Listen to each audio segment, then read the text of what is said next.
Man labai smarkiai pagelbėjo tai, kad informacija suskaitmeninta, nes iki tol PDF formatą aš negalėjau ryškinti ir karpant man daug bereikalingos informacijos išmesdavau.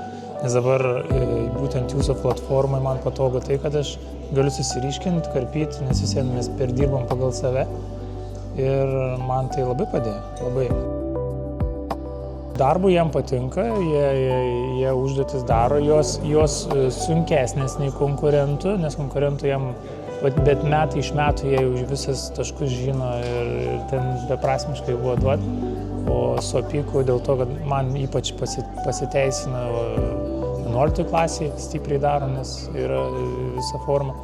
Nes užduotis jau tokios koncentruotas 11 klasėje, tai jie daro, jiem patinka, jie labai gerai. Rekomenduočiau bent jau mes kolegos istorikus, už kurias kalbėčiau, nes mes tokiais branduoliais šnekam. Pats išdėstymas man patogus, būtent Apike. Tai rekomenduočiau pabandyti kaip platformą ir manau vieniem kažkam gal patiks, kažkam nepatiks, bet pabandžius, manau, tikrai turėtų rasti, kurios vietos patinka.